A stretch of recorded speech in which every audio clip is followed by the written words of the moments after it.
Assalamualaikum warahmatullahi wabarakatuh. Hello guys, saya Dea Fadila Putri, NIM 19 16 03 0077 dari kelas MBSB akan mempresentasikan materi bisnis plan mengenai kembang loyang pasisia dengan dosen pengampuh Bapak Idra Yusra. Yang pertama, aspek pasar dan pemasaran. Target, sasaran pemasaran yang dituju sangat fleksibel sekali, yaitu masyarakat pesisir selatan dari semua golongan, baik usia muda maupun usia tua, dan para pelajar.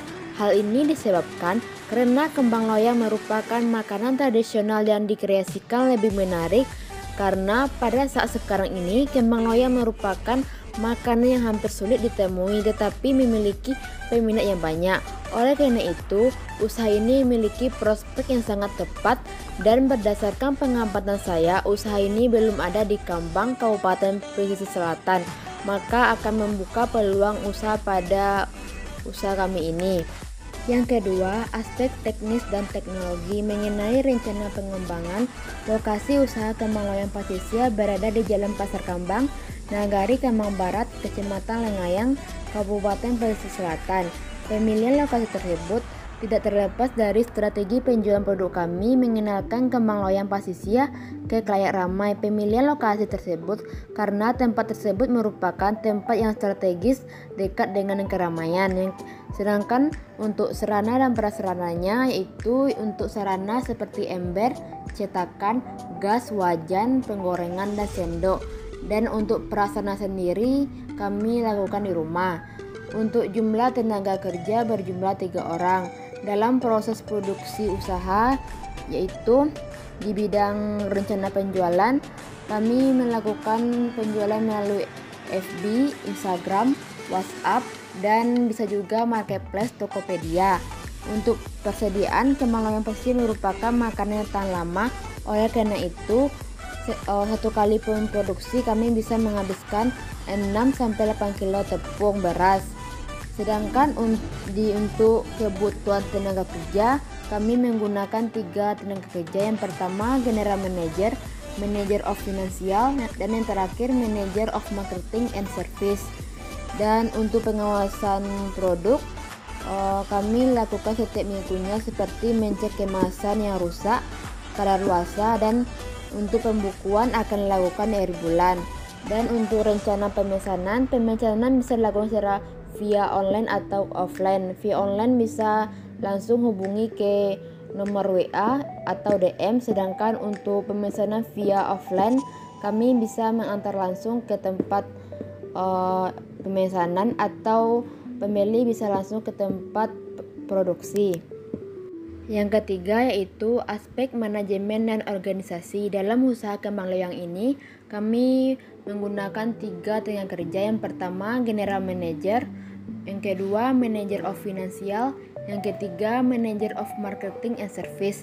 Adapun tugas-tugas dari tenaga kerja tersebut, yang pertama, General Manager sebagai seorang manajer umum, tugasnya adalah memiliki wewenang penuh terhadap setiap pengambilan keputusan, merencanakan segala kebutuhan dalam usaha, dan mengorganisir serta mengkontrol seluruh pegawai agar sesuai dengan tujuan usaha.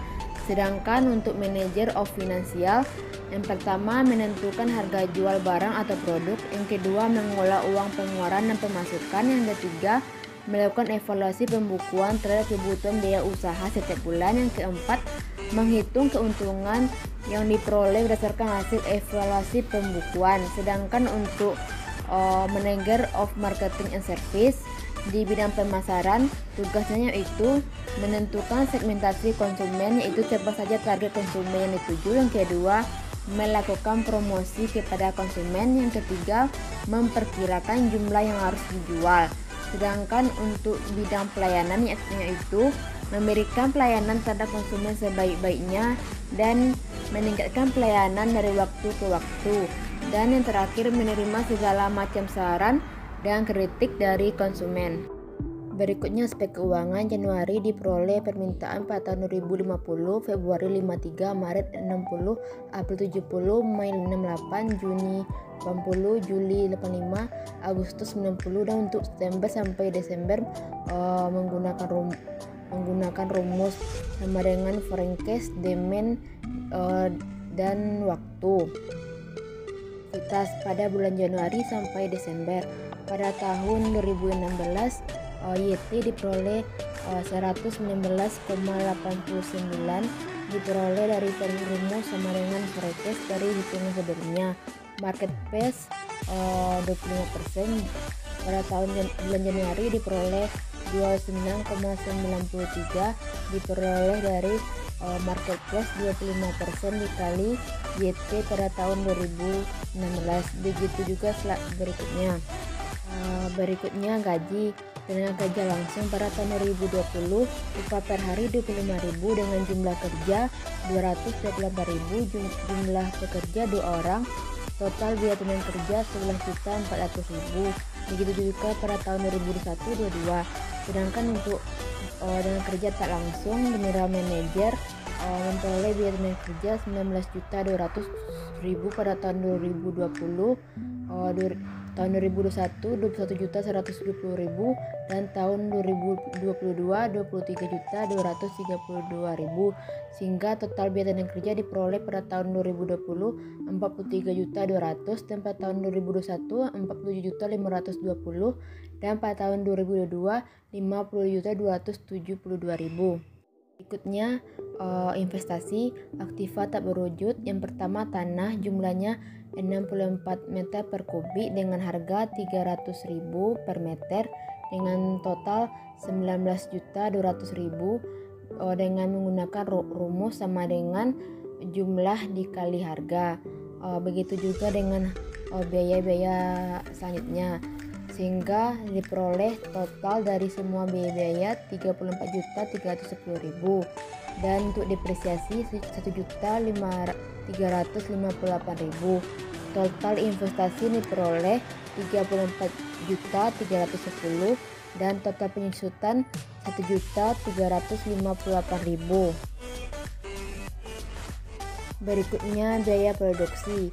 Jenis-jenis produksi. Yang pertama, biaya tenaga kerja langsung diperoleh pada tahun 2020 sebanyak 11.400.000, pada tahun 2021 12.084.000, pada tahun 2022 12.768.000 dan biaya berikutnya dan sehingga diperoleh jumlah pada tahun 2020 66.541.808, tahun 2021 70.555.834.000 dan tahun 2022 diperoleh 79.018.037. Asumsi kenaikan harga 10% sehingga bahan baku diperoleh pada tahun 2020 6.600.000, begitu juga pada tahun selanjutnya, dan biaya kemasan pada tahun 2020 50, 2021 55 dan tahun 2022 61, sehingga total kebutuhan tahun pertama yaitu 100.851.808. Sumber dana. Kebutuhan dana sebanyak 100.851.000, modal sendiri 20.851.000, pinjaman 80 juta, bunga kredit 8%, jatuh tempo 3 tahun.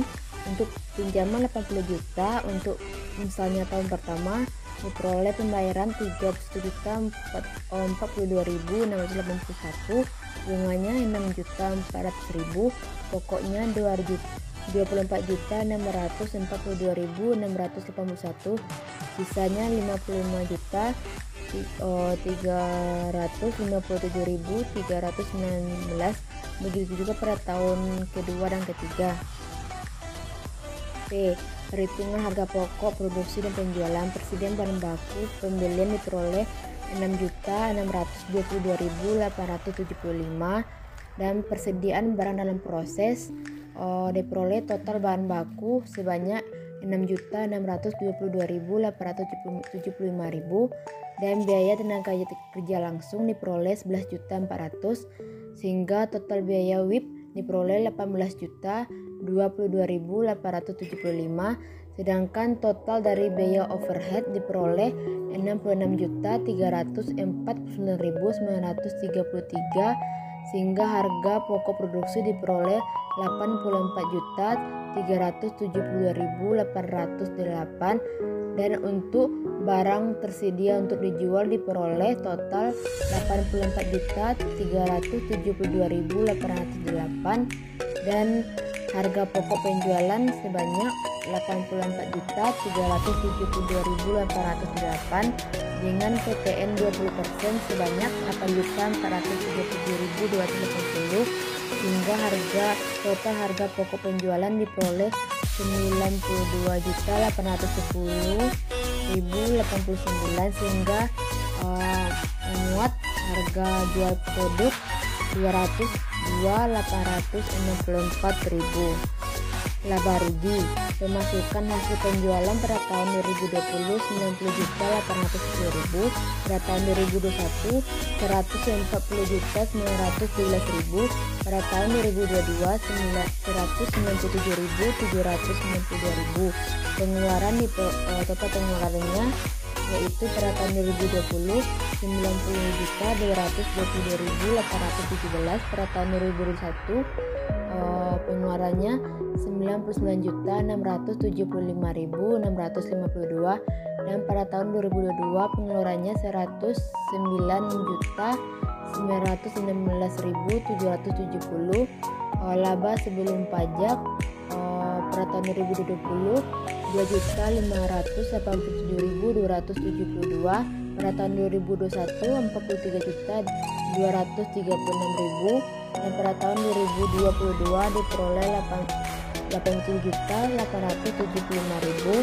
Pajak penghasilan dipotong 20% sehingga diperoleh laba setelah pajak pada tahun 2020 2.069.818, pada tahun 2021 diperoleh 34.589.000, pada tahun 2022 diperoleh 70.300.000. Diakibatkan kenaikan harga jual 5% sehingga pada tahun 2020 didapati 202.864.000, 2021 213.007, pada tahun 2022 223.667. Cash flow itu pemasukan meliputi peminjaman modal, penjualan, depresiasi sehingga memperoleh total pada tahun 0 atau modal awal 800.850.000, pada tahun kedua 94.169, pada tahun kedua 144.271 dan pada tahun ketiga 199.151. Sedangkan untuk pengeluaran meliputi investasi, angsuran pokok, beban bunga, biaya produksi, biaya pemasaran, biaya administrasi, biaya penjualan, biaya penghasilan. Pada tahun 0 diperoleh 34.310.000, pada tahun pertama diperoleh 115.352.000, pada tahun kedua 134.937.000, pada tahun ketiga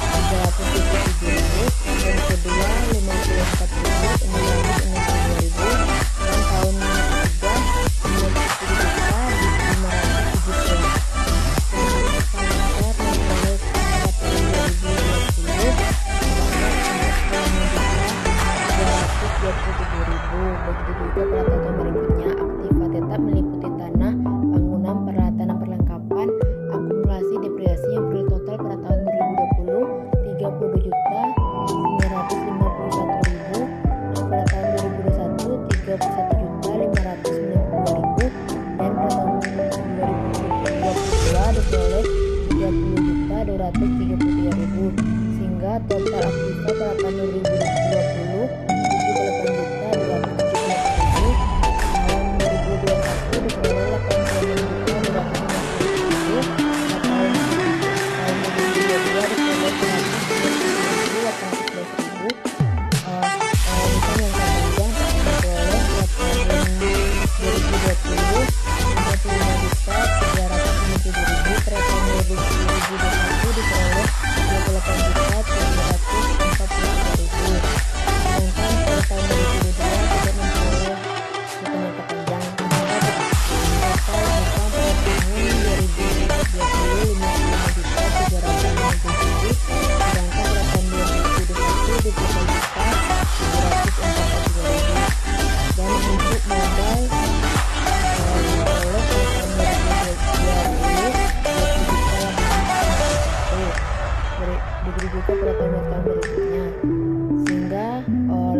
laba rugi pada tahun 2020 diperoleh 2.069.000, dan tahun 2021 laba rugi 34.589.000. Untuk tahun 2022 diperoleh laba rugi 70.300.000, sehingga total pasifa pada tahun 2020 78.278.000, pada tahun 2021 86.254.000, dan pada tahun 2022 diperoleh 127.811.000. BEP penjualan pada tahun 2020 sebanyak 90.810.000, dan fixed cost meliputi tenaga kerja tak langsung, transportasi BBM, rekening listrik dan telepon, depresiasi, dan bunga pada tahun 2020 misalnya mendapati 54.918.000, begitu juga pada tahun-tahun berikutnya. Dan untuk variable cost meliputi tenaga kerja langsung, bahan baku, plastik, pajak penjualan, pajak penghasilan, memperoleh total pada tahun 2020 20.871.000, BEP harga pada tahun 2020 78.429.000, tahun 2021 81.873.000, dan untuk tahun 2022 85.863, dan BEP unit pada tahun 2020 387, tahun 2021 384, dan tahun 2022 384. Berikutnya PBP dengan pengeluaran 34.310.000, sehingga diperoleh PBP 1,93 dengan periode pengembalian investasi setelah 1 tahun 9 bulan 3 hari. IRR dengan pengeluaran 34.310.000, sehingga diperoleh IRR 58,80%, sedangkan NPV dapat Rp 39.234.000, dan untuk PI pada tahun 2020 dapat 0,816, pada tahun 2021 1,069, dan pada tahun 2022 diperoleh 1,275. Ya, itulah penyampaian presentasi business plan mengenai kembang loyang pasisia. Thank you for watching.